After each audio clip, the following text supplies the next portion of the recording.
Assalamualaikum warahmatullahi wabarakatuh. Saya Febri Saputra, NPM 1804290013 dari kelas Agroteknologi 1. Saya akan memaparkan morfologi tanaman kelapa. Tanaman kelapa memiliki bahasa Latin yaitu Cocos nufifera L. Baik, langsung saja kita mulai dari akarnya. Sebelumnya, tanaman kelapa dapat dimanfaatkan seluruhnya, mulai dari batangnya, buahnya, serabutnya, dan pulpanya, dan juga bagian sirip daunnya. Morfologi tanaman kelapa yang pertama yaitu akar. Akar tanaman kelapa merupakan akar serabut. Meskipun begitu, akar kelapa bisa masuk ke dalam tanah hingga kedalaman 8 meter dan menyebar secara horizontal hingga 16 meter. Akar tanaman kelapa terkadang terlihat menyembul di permukaan tanah. Akar primer tanaman kelapa akan tumbuh dan bercabang menjadi akar sekunder. Lalu akar sekunder akan bercabang lagi hingga akar tersier. Kedua, morfologi batang. Tanaman kelapa merupakan tanaman monokotil yang tidak memiliki kambium. Hal ini menyebabkan batang kelapa tidak memiliki pertumbuhan sekunder, alias batangnya tidak membesar namun hanya tumbuh lurus ke atas.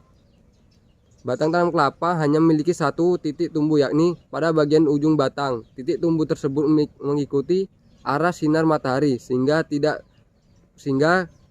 sering melihat ada batang tanaman kelapa yang tumbuh tidak lurus. Yang ketiga, morfologi daun. Daun kelapa memiliki pertulangan daun sejajar dan memiliki pelepah. Helai daun kelapa tersusun di sisi kanan dan kiri pelepahnya. Pelepah daun kelapa melekat kuat di batang, bahkan daun yang sudah tua pun susah lepas dari batangnya. Panjang pelepah bisa mencapai 8 meter dan 65 pasang helai daun untuk tanaman kelapa dewasa. Yang keempat, morfologi bunga.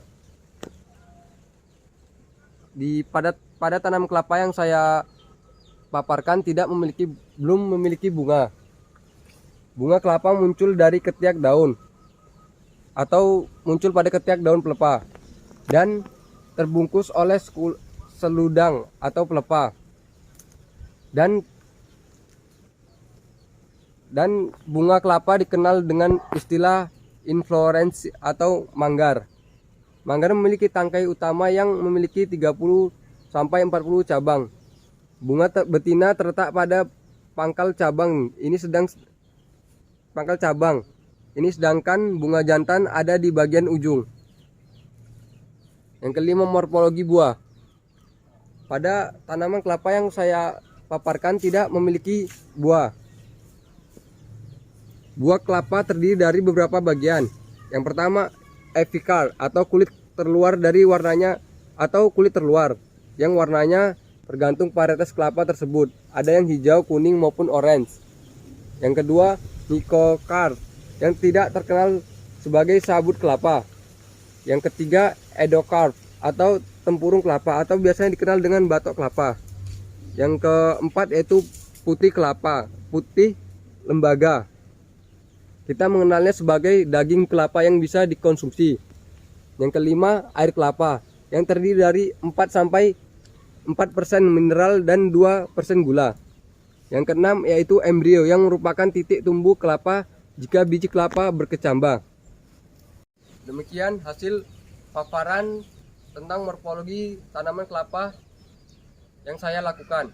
Saya akhiri. Assalamualaikum warahmatullahi wabarakatuh.